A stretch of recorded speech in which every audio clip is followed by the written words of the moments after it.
2018 সালের নভেম্বর মাস। চীনের এক বিজ্ঞানী ক্যামেরার সামনে দাঁড়িয়ে এমন একটি ঘোষণা দিলেন যা পুরো বিশ্বের বিজ্ঞান মহলকে স্তব্ধ করে দিল। তিনি দাবি করলেন তিনি মানব ইতিহাসের প্রথমবারের মতো জিন পরিবর্তন করে 2টি শিশুর জন্ম দিয়েছেন। এমন শিশু যাদের ডিএনএ প্রকৃতি নয় বরং একজন মানুষ নিজের হাতে সম্পাদনা করেছে। এই শিশুরা আজ বেঁচে আছে, স্কুলে যাচ্ছে, কিন্তু যে বিজ্ঞানী তাদের জন্ম দিয়েছেন তাকে যেতে হয়েছিল জেলে। কিন্তু এটাই কি প্রথমবার ছিল যখন মানুষ প্রকৃতির নিয়ম ভাঙার চেষ্টা করেছে? উত্তরটা না। 1990 সাল আমেরিকায় প্রথমবারের মতো এক শিশুর শরীরে গবেষকরা প্রয়োগ করেন জিন থেরাপি। 4 বছর বয়সী অ্যাশান্তি ডিসিলভার একটি বিরল রোগ সারাতে। সেটা ছিল সফল একটা মাইলফলক। কিন্তু 1999 সালে আরেকটি ঘটনা পুরো বিজ্ঞান মহলকে কাঁপিয়ে দেয়।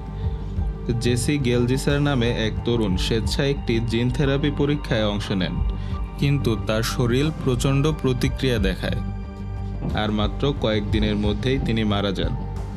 এই মৃত্যু জিন থেরাপি গবেষণাকে বছরের পর বছর থমকে দেয়। মানুষের উপর নয়, প্রাণীর উপরও চলেছে এমন পরীক্ষা।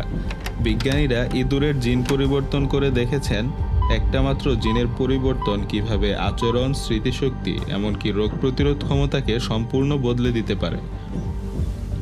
ল্যাবে তৈরি হয়েছে দ্রুত বেড়ে ওঠা মাছ, রোগ প্রতিরোধী শূকর, এমনকি এমন গবাদি পশু যাদের সংক্রামক রোগ ছুঁতেই পারে না। আর এখানেই লুকিয়ে আছে সবচেয়ে ভয়ঙ্কর প্রশ্নটা, একটি প্রজাতির জিনে পরিবর্তন এনে যে মিউটেশন তৈরি হয় সেটা কি অন্য প্রজাতির মধ্যেও ছড়িয়ে পড়তে পারে? ভাইরাসের মাধ্যমে বা প্রজননের মাধ্যমে এমন কোনো পরিবর্তিত জিন কি মানুষের শরীরে প্রবেশ করতে পারে একদিন? বিজ্ঞানীরা বলেছেন এই ঝুঁকি একেবারেই কাল্পনিক নয়। আর ঠিক এ কারণেই মানব ভ্রূণের জিন সম্পাদনাকে বিশ্বজুড়ে এত কঠোরভাবে নিয়ন্ত্রণ করা হয়।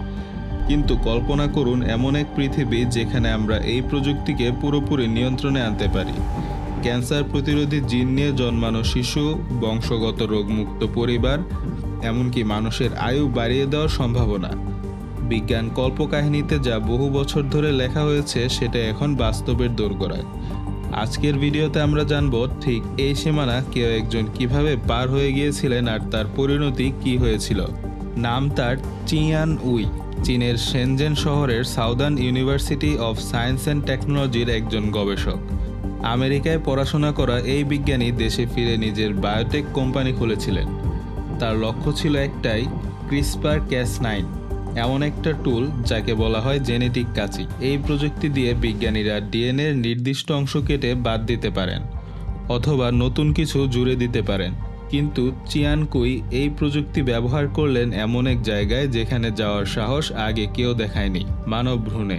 2017 থেকে 2018 সালের মধ্যে হি এবং তার টিম গোপনে এমন দম্পতিদের খুঁজে বের করলেন যেখানে বাবা HIV পজিটিভ ছিলেন। মোট 8টি দম্পতি এই পরীক্ষায় অংশ নিতে রাজি হন। তার পরিকল্পনা ছিল ভ্রূণের একটি নির্দিষ্ট জিন যার নাম CCR5 সেটাকে CRISPR দিয়ে পরিবর্তন করা, কারণ এই জিনের একটি প্রাকৃতিক রূপ মানুষকে HIV সংক্রমণ থেকে অনেকটাই সুরক্ষা দেয়। তার যুক্তি ছিল সহজ, যদি জন্মের আগেই শিশুদের এই সুরক্ষা দিয়ে দেওয়া যায় তাহলে সারা জীবনের জন্য HIV প্রতিরোধী হয়ে জন্মাবে। এই পরীক্ষার ফলাফল হিসেবে জন্ম নেয় 2 যমজ বোন যাদের ছদ্মনাম দেওয়া হয় লুলু আর নানা। কিন্তু এখানেই লুকিয়েছিল বিপদ। বিজ্ঞানীরা পরে দেখেন যে হিয়ের এডিট করা প্রকৃতির সেই সুরক্ষামূলক রূপের সাথে হুবহু মিল ছিল না। তিনি জিনের ঠিক এক জায়গায় কাটেননি, তার কাছাকাছি একটি অংশ কেটেছিলেন, যার দীর্ঘমেয়াদী প্রভাব সম্পর্কে কেউ নিশ্চিত ছিলেন না। হংকংয়ের একটি আন্তর্জাতিক জিন সম্পাদনা সম্মেলনের ঠিক আগে একজন সাংবাদিক এই গোপন পরীক্ষার খবর ফাঁস করে দেন। এরপর যা ঘটে তা রীতিমতো বিস্ফোরণের মতো। বিজ্ঞান জগৎ থেকে উঠে আসে তীব্র নিন্দা। প্রশ্ন ওঠে, এই পরীক্ষার জন্য কি সত্যিকারের নৈতিক অনুমোদন নেওয়া হয়েছিল? পরিবারগুলো কি পুরোপুরি জেনে বুঝে সম্মতি দিয়েছিল?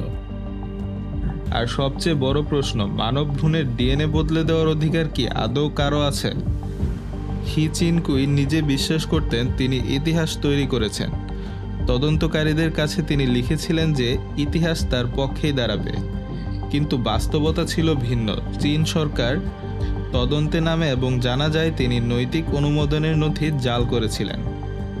2019 সালে চীনা আদালত তাকে দোষী সাব্যস্ত করে রাষ্ট্রীয় জৈব চিকিৎসা আইন লঙ্ঘন এবং ব্যক্তিগত খ্যাতির জন্য বেআইনি গবেষণা চালানোর অভিযোগে তাকে 3 বছরের কারাদণ্ড দেওয়া হয়। এতদিন যে বিজ্ঞানী নিজেকে বিজ্ঞান জগতের ভবিষ্যৎ নায়ক মনে করতেন, তিনি হয়ে গেলেন ইতিহাসের এক পরিত্যক্ত নাম। 2022 সালের এপ্রিলে তিনি জেল থেকে মুক্তি পান। মুক্তির পর অনেকেই ভেবেছিলেন হি চিনকুই হয়তো চিরতরে বিজ্ঞান থেকে দূরে সরে যাবেন, কিন্তু বাস্তবতা ছিল আরও চমকপ্রদ। তিনি আবার যোগাযোগ শুরু করেন বিজ্ঞান মহলের সঙ্গে। ধীরে ধীরে ফিরে আসেন গবেষণার জগতে, এমনকি জিন থেরাপি সংক্রান্ত নতুন প্রকল্পেও যুক্ত হন। আর তার তৈরি করা সেই 2 যমজ বোন লুলু আর নানা, তারা আজও বেঁচে আছে, বড় হচ্ছে সাধারণ শিশুদের মতোই, কিন্তু তাদের শরীরের গভীরে লুকিয়ে থাকা জিনগত পরিবর্তনের দীর্ঘমেয়াদী প্রভাব কী হবে তা এখনও সম্পূর্ণভাবে অজানা। কিন্তু গবেষণায় ইঙ্গিত পাওয়া যায় যে CCR5-এর এই পরিবর্তন শুধু HIV প্রতিরোধী নয়, বরং মস্তিষ্কের কার্যক্ষমতার উপরও প্রভাব ফেলতে পারে। এই ঘটনা আমাদের সামনে একটা বড় প্রশ্ন রেখে যায়। বিজ্ঞান যখন প্রকৃতির সীমানা ছাড়িয়ে যেতে চায়, তখন কে সিদ্ধান্ত নেবে, কতদূর যাওয়া উচিত? আজ পৃথিবীর বিভিন্ন প্রান্তে গোপন এই ধরনের গবেষণা চলছে কিনা তা আমরা নিশ্চিতভাবে জানি না, কিন্তু একটা বিষয়ে আমরা নিশ্চিত, লুলু আর নানার জন্মের মধ্যে দিয়ে মানবজাতি এক নতুন দরজা খুলে ফেলেছে, যা হয়তো আর কখনো বন্ধ করা যাবে না। আপনার কি মনে হয়, বিজ্ঞানের এই সীমা অতিক্রম করা কি ভবিষ্যতের জন্য আশীর্বাদ নাকি বিপদ?